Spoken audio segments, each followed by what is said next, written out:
Rakkoo na ture jechuun osoo ni fi ana qofan ta'in uummanni Oromoo guutuu ni jaalatanii inni nama hedduu nama garaa laafessaa hedduu nama gaariidha. Silaa nama biraa taate guyyaa takkaas biraan taa'u. Isaniin keessa jiru ilmaan Oromoo dina bira dhufa kanaatu xiqqishollee taatu qalbii xiyya na bu'aarsee zaakiraa sammuusii akka tuqamtaniin beekaa hammaama kana yoo lollaqee kadhaariin keessaa gabbaa sanaa gadi hin baatu. Yoonii fi anis biraa biheetiin deemee hannaa san wajjin barbaade yoonii nan jee isii tana aashaan mataatii qabdeeti isin dandeessu. Hoggaaniin nan harka lamaan akkasirraa wali qabe haada fuutee suuta fiddee miila isaa kana nurraa walitti hiitee. Inni nurraa walitti qabeetee. Hoggaaniin akkasirraa qabe. Assalaamu alaikum warahmatullahi wabarakatuh daawwattoota xiyyaani fayyaan qabasin fayyaa qabdanii alhamdulillahi rabbil alamin isin jecha achumaanu arra kun alhamdulillahi rabbil alamin ilmaan Oromoodhaa haa jiraatanii kan miilaan na dhufeen koltee artee Oromoo eessa bu'ee jaanii guutuun na bira dhufanii kan kaameraa keessa mul'ata achitti hodduudhaa manni kun guutuu kaanis ala jiranii akka namni irraa waatee itti dhufanii na bira dhaabbatanii na jajjabeessanii arreenuu gammachuun qabaa illaan namni kun tokko simiidha dhibbata akkas cinaa dhaabbata arra alhamdulillahi rabbil alamin.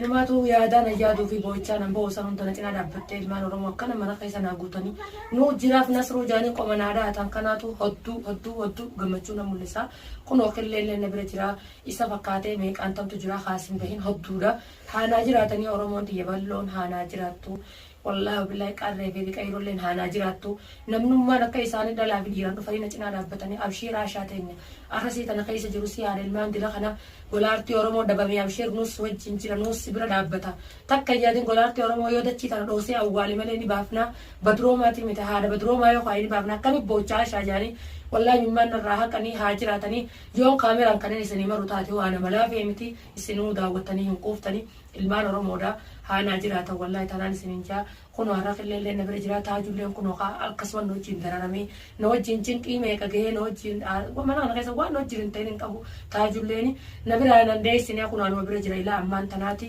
kunoo salaamtaa gaafadhaa isinilleen qillee kan salaamtaa gaafadhu. Assalaamu alaikum warahmatullahi wabarakatuh jaalatamtootaa fi hordoftoota ilmaan Oromoo bakka jirtanitti salaamtaan teenya ta'uun irraa kaatee isin bira hageessu isin jecha arraan tanagaa akkuma agartan Asha biratti argama akkasuma gaa golaartii Oromoo ni beektanii bakka inni gartee osoo deemaa jiru namni gartee qabee kanarraa gaa wanni narraan tana dhufe maal gartee kan isa kana mudate rakkoon isa kana qabaniif maal yaada ja'uun anilleen gaa nama gartee jechuudha nasruu akkanatti qabamee jechuu anilleen argeetuman dhufe mee isaanumarraa walumaanuu dhageenyaan isin jaa taajuun isa jira gaa akkasuma Ashaas ni jirti waan jiraa hunda gaaraan tana isaan biratti argame hanga dhuma viidiyoo teenyatti nu faana turan isin jaa. Eegalaa nyaatis galatoomiti. Baga dhuftee na waan nuti irreerruu nu laalte. Assalaamu alaikum warahmatullahi wabarakatuh. Hordoftoota keenya bakka jirtaniin nageenyi rabbii isin irratti haa jiraatu. Kan bahaa kan keessaa kan alaa. Xiqqaa guddaan keessa nu du'aa nu godhaa. Asumaan kun har'a obboleessa keenya qilleenis miilaan nu bira geete. Asirraa waan rakkoo har'aan tanii isin mudatte tana waliin qooddenna. Rakkoon teessan rakkoo teenya jee asii dhufe nu bira jira. Takkanaati kaayee qillee keenya kun agarra. Ni beektaa wanni rakkoo tana fide adiir kun duraanii gaafa hannaadhaa fi nasruun faa walitti aaran qabanii waa xiqqoo asitti walleenuu wal dhaban wal dhabuma gaafa saniiti ammallee inni hin irraanfanne ollee deemeetuma as garagalanii dasiilleen dhukkubsattee mana nasruutti ciisu jirti asitti nasruun jala deemee bakka iyyuu dhaqee du'aa fideefi isi jina dhaabbachuu jirra anis akkumaaniin silaa nama biraa taate guyyaa takkaas biraan taa'u akkuma kannaana dhufee manguddummaadhaaf na yaame akkan obboleessa keenya tokko wajjinii wal dhabe hottuuti nu jidduu fi xiinaan jee hajjee jeetiin achi hojii ka'ee dhufe hoggaaniin dhufe nasruu bira hoggaaniin dhufe nasruun hedduu takka nama garaa laafu kan namni meeqa guyyaa san lolee aashaalleen hedduu takka aartee loltee dasiilleen akkasuma loltu inni immoo isaan kana ifa tasgabbeesseetuma waan nuti jenneen takkallee hundinne tamaam arra isinii jecha waan fedheewu isiniif hin fudhaa jeeti nuu fudhate saniin baane boo inni hedduu nama garaa laafu. Nasruu anuma dhugaa nasruu yoo sigaa siimee inni hedduu nama gaariidhaa duraanuu wal beena garuu warra kan kana fide gaa nasruu kanatti qabame yaada jiruufiin anillee wallahi fiigaa dhufe beekadhu rakkoo nasruu jechuun osoo ni fi ana qofan ta'in uummanni Oromoo guutuu ni jaalatanii inni nama hedduu nama garaa laafessaa hedduu nama gaariidha. Kanarraa gaa inni gartee bakka fedhe dhagus inshallah waan gartee isa mudate tana nuti wajjin jirra yaada jiruufiin dhufe anillee. Galatoomii obboleessa baga dhufteetiiti. Inni annisaa waan mala qadiriyaan isaa akkuma dasiin tun hin dhibne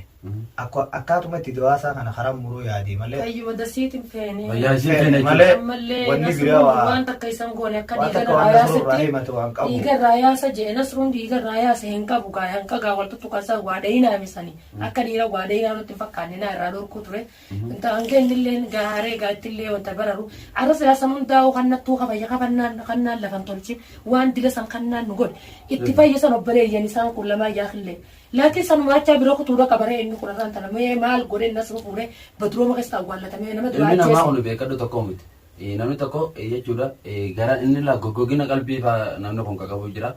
namni tokko akka namni tokko yaadatti kunis haa yaaduun hin taatu beekadhu innis akka isa fakkaatutti jechuudha harma bareeda irraan jiraaf iftaa ammoo inni karaa bareeda irraan jiru karaa bareeda gaafa gartee nama dhugaa san harka dhufe inni akka gartee gaafa na turuun qabee jechuudha wanti godhee gadhiisaniif namni isa dhahee karaa raameessu amma waan fedhe nama kana namatti bitee isa kana karaa raameessuun isa irraan fakkaatu maaliif inni maal isa godhe nama duraan ajjeefne nama gartee nama irraa ajjeeseehu ilmuma namaatu fitaa jechuudha gartaa jidduu haasee kanarra inni wanni jechuudha lafa isaa irraan fudhanne yookaan jaartii isaa irraan fudhanne maal na suruu irraa qabu wanni na suruu qabeef maal kanarra maaliif uummanni Oromoo guutuun illee inni arganii waan gartee na suruu irraa qabu innis lafa qayaa waan na suruu qabeef himuuf ta'a jechuudha akkatti isaan haftu jechuudha kanarra ammoo arraas boros nuti wanni gartee antiyaa jechuudha gama kana gartee gama keessanii illee dhufee maaliif biyyoon tun illee dhugaadha akkuma gartee isa kana daa gartee jechuudha dasii akkuma gartee daa kana isi barbaadudha deemetti kun isa kana qabamee isaa jechuudha gara inni kute hin agarree jechuu jirtanii kanarra ammoo inni kun dhugaadha yoonii fi gartee hamtuu yaada jee kan deemu taate malee wallaa inni waan takkas hin godhu inshaallah ni ba'a kanarraa waan dandeenyuun gaa inshaallah wajjin jirra hanga gartee jechuudha rabbiin wajjin nu jiraachise waa takka tanaatanii yaadinaadha osoo waan qofan ta'in uummanni Oromoo bal'aanuu jechuudha haqa jiru lafa kaayachuun barbaadeen yaa wallahi illee jiraadhu faaddu baga dhufteet illee rakkoon an keessa jiru kana na hubatte namni humna waa waliin gargaaru yaadaan illee hodduu na gargaaru keessaniif galatoomaa dhufu kana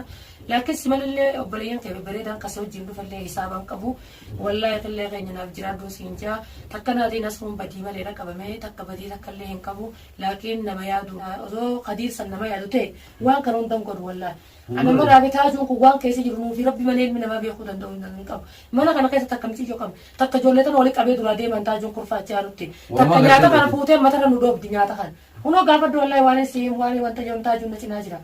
isillee rabbiin haa fayyisu yaa wallahi baay'ee takka duuba inni gaafa fayyaatan hanga qabu hin beeku hoggaa qabu hoggaa gartee fayyaa dhabe jechuudha nama mul'atti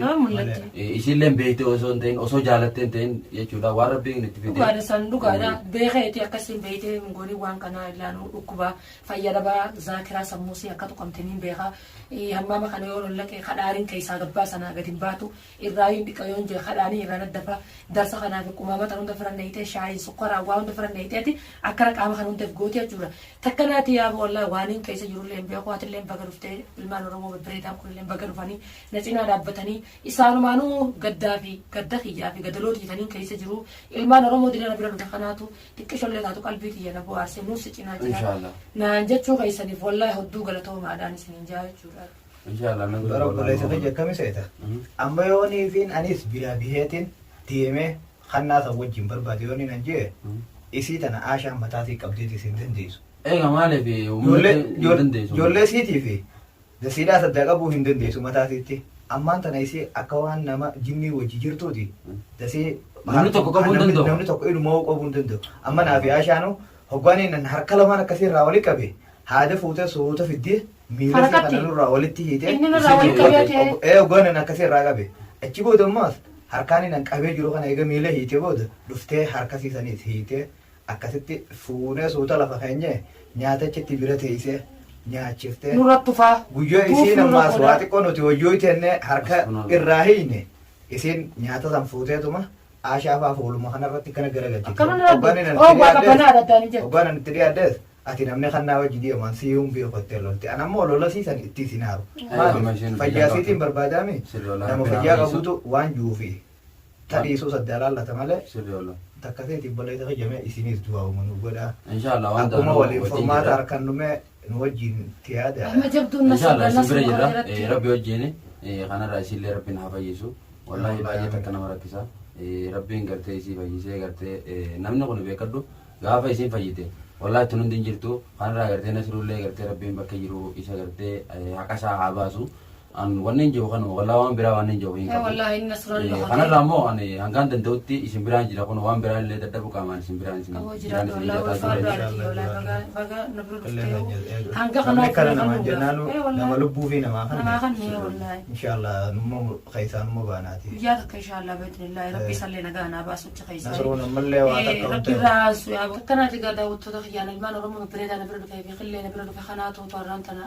qalbii tiyyallee na bu'aarsee gammachuudhaaf kaameraa kana kaadhee isaanuma kana hamilee isaaniitiif kaadhee asbee takkana daawwattoota khiyyaan gafii dubiraatti walitti deebinutti assalaamu alaikum warahmatullahi